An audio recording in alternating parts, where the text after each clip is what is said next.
한 해 끝자락에 설 때마다 우리의 인생길은 나그네의 길이구나,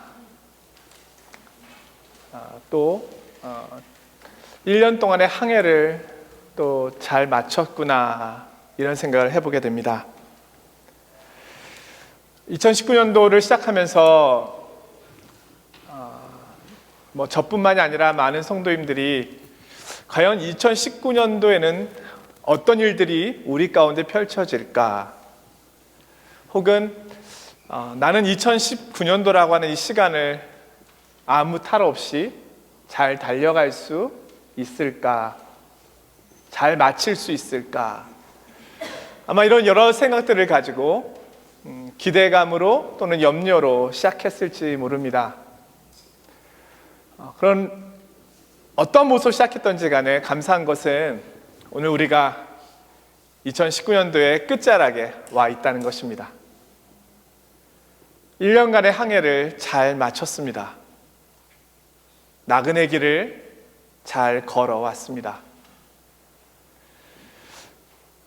하나님께서 왜 1년이라고 하는 시간 단위로, 그 1년이라는 것이 이 지구의 공전주기잖아요. 태양을 도는 것. 왜 하나님께서 그렇게 1년이라고 하는 시간 단위로 우리의 인생을 설계하셨을까? 그런 생각을 사실 많이 해보았습니다. 자세히 알 수는 없지만 제가 느끼는 것은 1년 단위로 우리를 새롭게 하시는 하나님의 은혜가 있구나라는 것입니다. 만약에 우리가 1년씩 나이를 먹지 않고요, 그냥 쭉 간다고 하면 우리에게는 지나간 시간에 대한 반성도 없을 것이고 돌아보는 시간도 없을 것입니다. 내일에 대한 기대도 없을 것입니다. 근데 하나님께서는 시간에 경계를 두셨습니다. 버려야 할 것은 버리게 하시고, 잊어야 할 것은 잊게 하시고, 취해야 할 것은 취하게 하시고, 새로운 것을 바라보게 하시고 기대하게 하시고, 하나님께서 우리의 인생 가운데 이렇게 일을 하시는구나. 자, 계절의 변화가 있잖아요. 봄, 여름, 가을, 겨울. 가을이 돼서 낙엽이 되고 떨어지고 앙상한 가지만 남은 나무, 푸르렀던 세상이, 초록빛으로 물들었던 세상이 이제는 황량하게 변했을 때 다시금 새롭게 봄이 시작하면서 세상이 다시금 초록색으로 물들어지기 시작합니다. 다시 생명의 기운으로 넘쳐나기 시작합니다. 새로운 한 해가 시작되었구나. 하나님께서 이렇게 시간의 경계를 두셨다는 거예요. 오늘 이 송구영신 예배를 통해서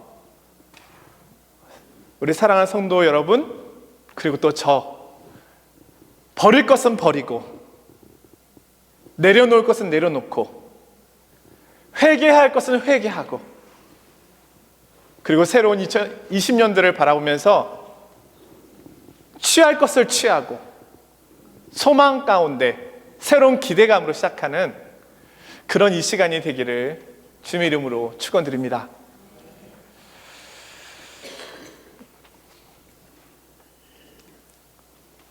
오늘 본문은 우리에게 굉장히 익숙한 본문입니다.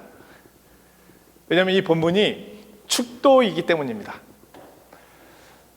주일날 말씀을 나눴던 민수기 6장은 구약의 축도문이라고 할 수 있고요, 오늘 고린도후서 13장 13절은 신약의 축도문입니다. 목회자들이 이 축도문을 가지고 예배 끝날 때 축도하는 거예요. 이 전통을 따라서 하는 것이죠. 한 해를 마치고 새로운 한 해를 시작하면서 저는 이 바울이 고린도 교회에 간절히 원했던 그 기도의 소망함을 가지고 우리 파리 장로교회와 우리 성도님들에게도 이런 모습으로 복을 빌기를 원하는 마음으로 이 말씀을 준비해 보게 되었습니다. 자, 고린도 교회는요, 바울이 1년 6개월간 심우했던 교회입니다. 이 교회는 많은 성령님의 역사가 나타났던 교회입니다. 그런데 성령님의 역사가 많았다고 하는 것에는 또 다른 양면성이 있는데요. 그만큼 문제가 많고 연약했던 교회였기도 했습니다. 그러하기에 특별한 은혜가 더 필요했던 것이었죠. 이 교회에는 세상의 문화와 가치관들이 많이 들어와 있었습니다. 교회에 파벌이 있었습니다. 세상보다도 더 세상 같았던 교회다, 이런 평가를 받는 것이 고린도 교회입니다. 바울은 이 고린도 교회에 쓴 편지, 그 내용을 통해서 우리에게 고린도 교회의 모습을 보여주고 있는데요. 수많은 책망과 수많은 질책으로 고린도 전서와 고린도 후서는 그런 내용으로 가득합니다. 심지어 내가 너희에게 매를 가지고 가고 싶다, 이런 표현까지 합니다. 바울은 이 교회를 위해서 정말로 많이 기도했습니다. 그들이 하나님의 백성다운 백성이 되기를 그는 마음 아파하며 간절히 이 교회를 위하여 기도했습니다. 그들은 마치 요동치는 파도 가운데서 동력을 잃어버린 배처럼 세상 속에 표류하고 떠돌아다니고 있는 교회와 같았습니다. 그들은 거짓된 가르침에 늘 흔들리고 있었습니다. 이런 교회를 바라보면서 바울은 고린도 전서와 고린도 후서에 서신서를 썼고요, 편지를 썼고요. 오늘 우리가 읽은 이 본문은 그 고린도 후서의 마지막 장 마지막 절입니다. 이 교회를 어떻게 할꼬 하면서 마지막으로 쓴 말씀입니다. 그것이 무엇인가요? 이 교회를 주님께 맡깁니다. 이것이 바울의 고백입니다. 사랑하는 성도 여러분, 올 한 해 아마 내가 믿음 안에서, 신앙 안에서 잘 살았다, 이렇게 얘기할 수 있는 사람은 많지 않으리라 생각합니다. 나는 왜 이렇게 연약하지? 나는 왜 이렇게 흔들리지? 나는 왜 이렇게 부족하지? 왜 이렇게 나는 의지가 약하지? 왜 나는 더 말씀을 보지 못하지? 왜 나는 더 기도하지 못하지? 왜 나는 더 사랑하지 못하지? 왜 나는 하나님의 임하는 사랑을 받으면서도 왜 이렇게밖에 살지 못하지? 이것이 아마 많은 성도들의 고백일 것입니다. 그런데요, 그런 연약한 모습이 있었음에도 불구하고 어떻게 우리가 여기까지 왔을까요? 나의 힘으로 왔다고 한다면, 내가 힘이 없을 때는 내가 어떻게 갈 수 있을까요? 나의 의지로 왔다고 한다면, 나의 의지가 약해질 때는 어떻게 갈 수 있을까요? 결론적으로 말씀드리면 이것은 나의 힘이 아닙니다. 하나님께서 나를 붙잡으시고 지키시고 보호하시고 붙드시고 여기까지 인도하신 것입니다. 그것이 오늘 우리가 여기 있는 이유요, 증거가 되는 것입니다. 자, 바울이요, 주 예수 그리스도의 은혜와 하나님의 사랑과 성령의 교통하심이 너희 무리와 함께 있을지어다. 이 고백으로 고린도 교회를 하나님께 맡깁니다. 왜 바울은 이 고백으로 마칠 수밖에 없을까요? 이것은 바울의 경험에서 나오는 고백이기도 한 것이죠. 자신이 걸어온 길에 대한 고백이요, 자신이 걸어갈 길에 대한 고백입니다. 그냥 쓴 내용이 아니라 바울의 삶의 고백의 핵심입니다. 나에게는 주 예수 그리스도의 은혜가 필요하고, 나에게는 하나님의 사랑이 필요하고, 성령님의 교통하심이 절대적으로 필요합니다. 그것이 없이는 나는 아무것도 할 수가 없습니다. 내가 긴 시간 동안 전도 여행을 다니고 큰 위협과 큰 위험에도 불구하고 여기까지 올 수 있었던 것은 바로 이 삼위 하나님께서 나를 붙드시고 여기까지 인도하셨기 때문입니다. 이 은혜가 고린도 교회 여러분들에게도 동일하게 있을 것입니다. 이렇게 얘기하는 것입니다.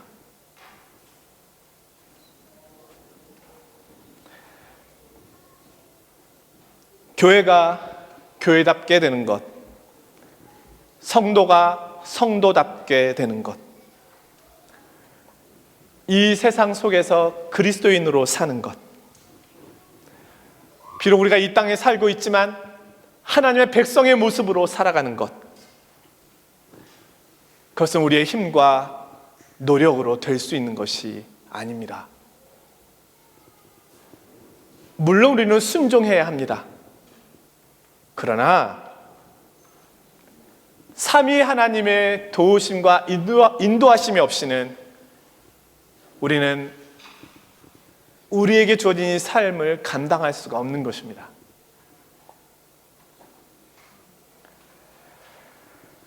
바울은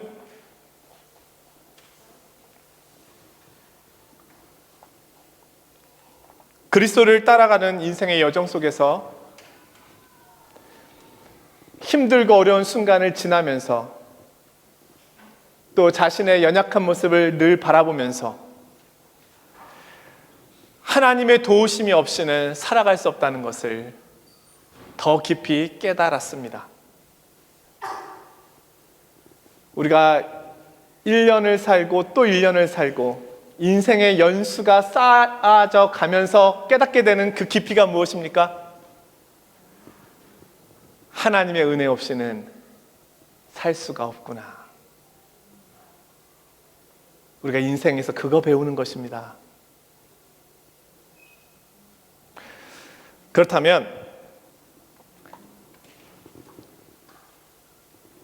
바울은 그냥 하나님께서 여러분과 함께 하실 것입니다, 이렇게 이야기하면 될 것을 왜 예수 그리스도의 은혜와 하나님의 사랑과 성령님의 교통하심으로 고린도 교회를 축복했을까요?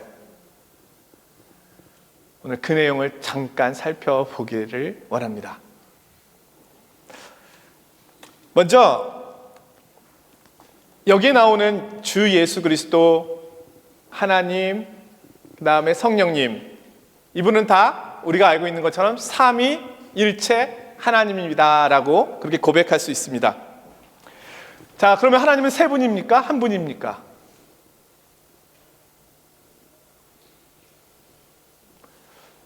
주일날 보았던 풍경입니다. 예. 자, 하나님은 세 분이에요? 한 분이에요? 한 분이에요. 그러면 예수님, 하나님, 성령님, 이것은 무엇입니까? 이것을 우리는 삼위, 세 위격이다 이렇게 표현합니다. 그래서 영어로 말할 때 one God, three person 이렇게 이야기합니다. 한 하나님, 세 위격. 이것을 우리는 이해하기가 어렵습니다. 아니, 이해가 불가능한 부분입니다. 그래서 이것을 우리는 그냥 교리적으로 삼위일체 교리다 이렇게 말하고 믿음으로 이것을 받아들이는 것입니다. 왜냐하면 이 삼위일체는 신비이기 때문입니다. 이해할 수 없다는 거예요. 하나님은 새 위격을 갖고 계시지만 서로 사랑의 사귐을 통해서 성부 하나님은 성자 예수님 안에 계시고 성자 예수님은 성령 하나님 안에 계시고 성령 하나님은 성부와 성자 하나님 안에 계십니다. 이해가 되십니까? 이 내용은 신비이기 때문에 초대 교부였던 어거스틴은 이것을 이렇게 이야기했습니다. 삼위일체 교리를 이해해 보려고 노력해 보아라. 미치게 될 것이다. 삼위일체 교리를 부정해 보아라. 그러면 구원을 잃게 될 것이다. 믿음으로 이해하고 받아들이라는 것이죠. 우리는 이 삼위 하나님의 구원에 있어서의 역할을 요약해서 이렇게 설명하는데요. 성부 하나님께서는 우리의 구원을 예정하셨다. 성자 하나님이신 예수님은 우리의 구원을 대속하셨다. 성령 하나님께서는 우리의 구원을 위해 인치셨다. 이렇게 표현합니다. 이것이 삼위 하나님께서 우리 속에서 일하시는 모습입니다. 먼저 바울 사도는 이 삼위 하나님 가운데 주 예수 그리스도의 은혜를 먼저 언급합니다. 근데 이것이 사실은 우리에게 낯선 거예요. 왜냐하면 그래도 순서가 있지. 아무리 삼위라고 하지만 아들이 아버지보다 먼저 나오면 되겠는가? 예? 하나님의 사랑과 예수 그리스도의 은혜와 이 순서로 가지 않고 주 예수 그리스도의 은혜와 하나님의 사랑과 이 순서로 갔다는 거예요. 그럼 바울은 왜 이렇게 하나님에 대하여, 하나님의 은혜에 대하여 이런 식으로 표현하였을까? 여기에는 이제 두 가지 이유가 있는데요. 하나는 성자 하나님이신 예수 그리스도를 통하지 않고는 우리가 아버지께로 갈 수 없기 때문입니다. 그래서 우리는 예수 그리스도의 은혜를 받고 그 다음에 하나님 아버지의 사랑으로 나아간다. 이렇게 순서를 잡은 것이다 라고 말하기도 하고요. 또 하나는 초대교회 당시에는 많은 이단들이 있었는데 그 이단들의 공통점 중에 하나는 예수 그리스도를 부정하는 것이었습니다. 지금도 마찬가지죠. 우리 주변에서 이단을 찾아내는 것은 어렵지 않습니다. 예수 그리스도를 부정하면, 예수 그리스도께서 완전한 하나님이시요 완전한 인간으로 오신 것을 부정하면, 우리의 구원을 위하여 그분이 하신 일을 부정하면 그것은 거짓이 되는 거죠. 그래서 예수 그리스도를 강조하기 위해서 먼저 썼다, 이렇게 이해하기도 합니다. 어쨌든 간에 바울 사도는 예수 그리스도의 은혜를 언급합니다. 그분은 우리에게 자신을 내어주셨습니다. 여러분, 자신을 내어줄 만큼, 나의 모든 것을 내어줄 만큼 가치 있는 것을 소유하고 계십니까?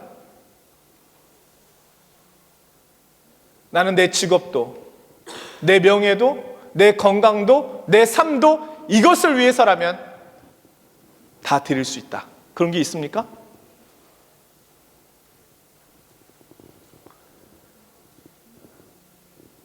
하나님 한 분 외에는 없죠. 물론 자녀가 그럴 수 있어요. 그렇죠? 내 사랑하는 자녀를 위해서라면 내 목숨도 아깝지 않다. 우리 예수님께서요, 저와 여러분, 죄로 가득한 우리들을 위해서 자신의 생명을 주셨습니다. 하나님께서 자신을 스스로 죽이신 것입니다. 나를 살리기 위해서. 그거 외에 다른 길이 없기 때문에. 그것이 예수 그리스도의 사랑입니다. 예수 그리스도의 은혜입니다. 저와 여러분이 이 은혜를 받고 있다는 거예요.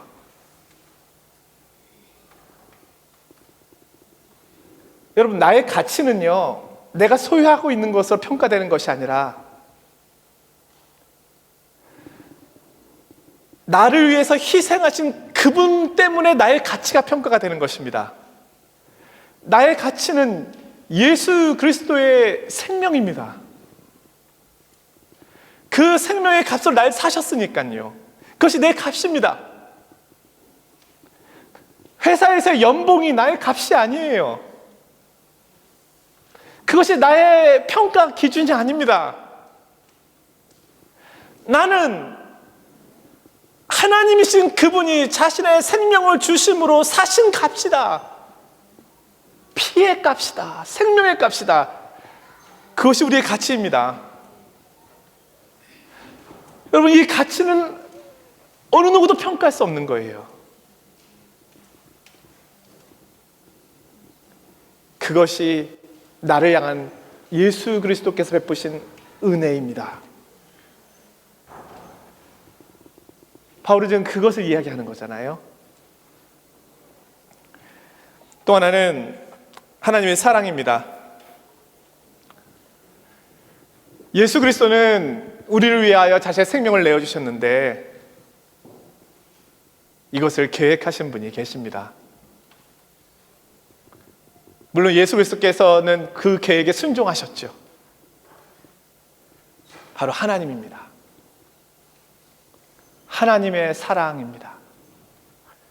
우리는 오해하기를 하나님은 엄하신 분이고 근엄하신 분이고 율법을 주셔서 율법대로 우리를 판단하시는 분이시지만 예수님은 자신을 우리에게 내어주실 만큼 우리에게는 더 사랑으로 다가오시는 분입니다. 이렇게 생각할 수 있잖아요. 이것은 잘못된 생각입니다. 성경은요, 하나님은 사랑이시라 이렇게 말합니다.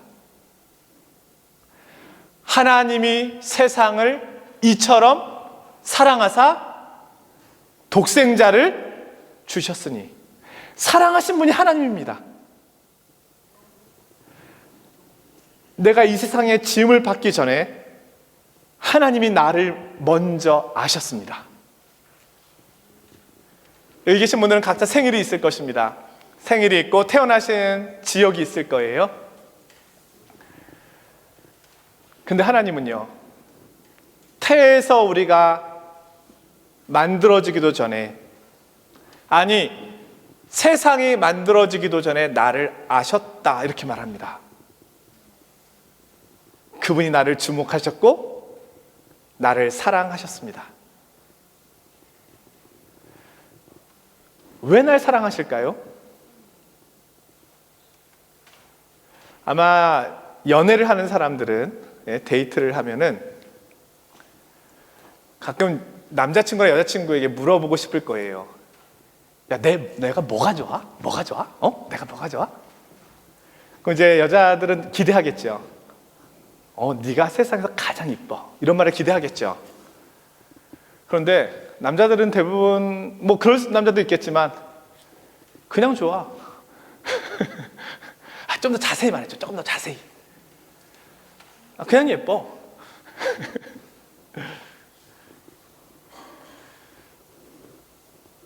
사실 사랑에는 이유가 있긴 하지만 어떤 경우에는 그 이유를 뛰어넘습니다. 하나님이 나를 사랑하신 이유는 사랑의 이유가 나에게 있기 때문이 아닙니다. 하나님이 사랑이시기 때문입니다.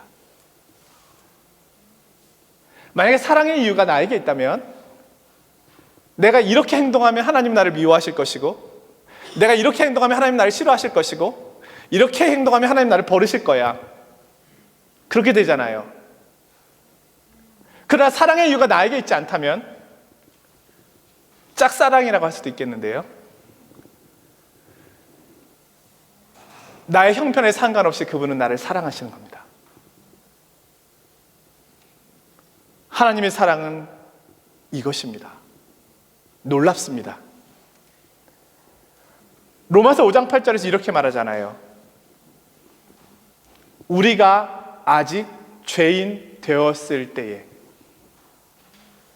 그리스도께서 나를 위하여 죽으심으로 하나님께서 우리에 대한 자기의 사랑을 확증하셨느니라. 하나님이 나를 사랑하신 것은 내가 죄인이었을 때입니다. 아무 소망 없을 때입니다. 교회 문턱까지 왔을 때 사랑하신 것이 아닙니다. 내가 교회를 향하여 저주하고 그리스도를 향하여 저주하고 그리스도를 향하여 책망하고 있을 때조차도 나를 사랑하셨다는 거예요. 바울 사도가 그것 깨달은 거 아닙니까? 스데반, 예수님을 증거했던 스데반 집사가 죽어가고 있는 그 자리에서 증인의 역할을 하고 있었던, 예수 그리스도 믿는 자를 박해하고 핍박하는 데 가장 앞장섰던 사울이었는데 하나님이 그때도 사울을 사랑하고 있었다는 거예요. 여러분, 이것이 하나님의 사랑입니다. 근데 왜 우리가 이 사랑을 의심을 하냐면요, 이 세상에서 이런 사랑을 본 적이 없기 때문입니다. 우리는 조건부 사랑을 하거든요. 내가 한 걸음 왔으니까 너도 한 걸음 와. 이것이 우리의 사랑의 방식입니다. 너 나 한 대 때렸으니까 나 너 2대 때릴게. 이게 우리의 복수의 방식입니다. 근데 하나님은 나를 사랑하신다. 사랑하는 성도 여러분, 올 한 해 우리가 하나님 앞에서 어떠한 모습으로 왔던지 간에 하나님은 나를 사랑하셔서 붙드셨습니다. 그렇다면 이제 우리가 그 사랑에 응답해야죠. 왜 날 사랑하십니까? 이제 2020년도에는 그 사랑에 바르게 응답하는 자로 살기를 원합니다. 이것이 저와 여러분의 고백이 되어야 하겠죠? 마지막은 성령님의 교통입니다. 이 교통이라는 말은 헬라어로 코이노니아, 우리말로 번역하면 친교, 교제, 이렇게 말씀드릴 수가 있습니다. 하나님의 사랑과 성자 예수님의 은혜를 우리가 느끼고 경험하고 체험할 수 있는 이유는 성령님의 교통하심이 있기 때문입니다. 하나님의 이 사랑과 예수 그리스도의 십자가의 이 은혜가 어떻게 나에게 옵니까? 성령님을 통해서 나에게 오는 것입니다. 성령님께서 나에게 이 일이 실제적으로 일어난 사건임을 나에게 적용시켜 주시고 경영케 하시는 일을 하시는 겁니다. 그래서 성령님의 교통하심도 중요합니다. 성령님은 우리를 예수 그리스도께로 인도하시고 예수 그리스도와 연합되도록 우리를 도우십니다. 예수 그리스도를 구주로 고백하게 하고 예수님을 생각하게 하고 예수님을 닮게 하고 예수님을 증거하게 합니다. 이게 성령 하나님의 역할입니다. 결론입니다. 오늘 바울 사도는 성부, 성자, 성령 하나님, 이 삼위의 한 분이신 하나님께서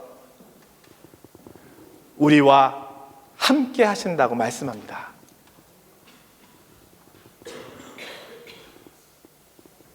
여러분, 힘 있는 사람과 함께 있다는 것은 큰 위로가 될 것입니다.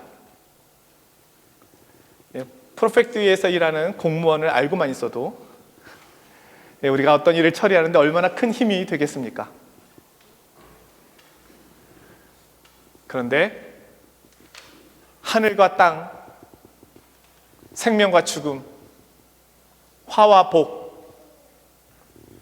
우리 인생의 주인이신 그분께서 나와 함께 하신다고 약속하십니다. 역사이기 때문입니다.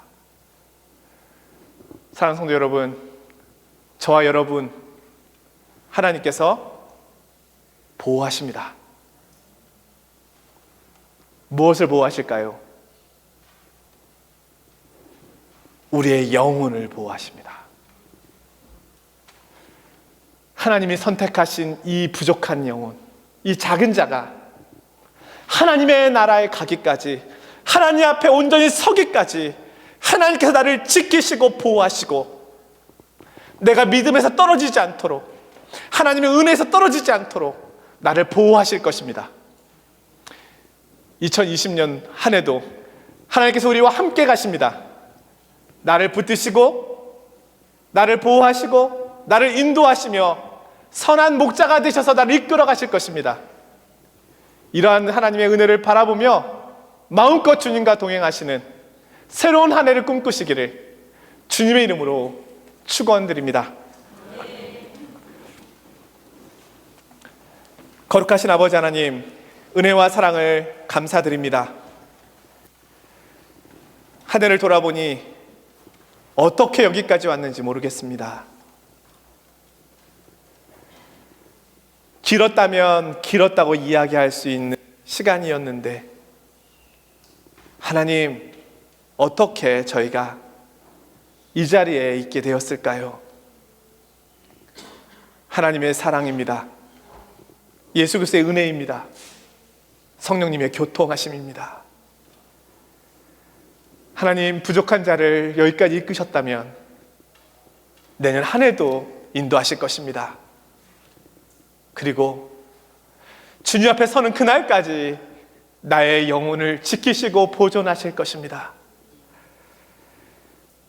한 해가 넘어간다는 것은 주님께 설 날이 1년 더 가까워졌다는 뜻입니다. 지금 그것으로 인하여 저희는 기쁩니다. 그것으로 인하여 저희는 만족합니다. 더 가까이 주님께 나아가는 새로운 한 해, 2020년 기대와 소망으로 가득 찬 한 해가 되게 하여 주시옵소서.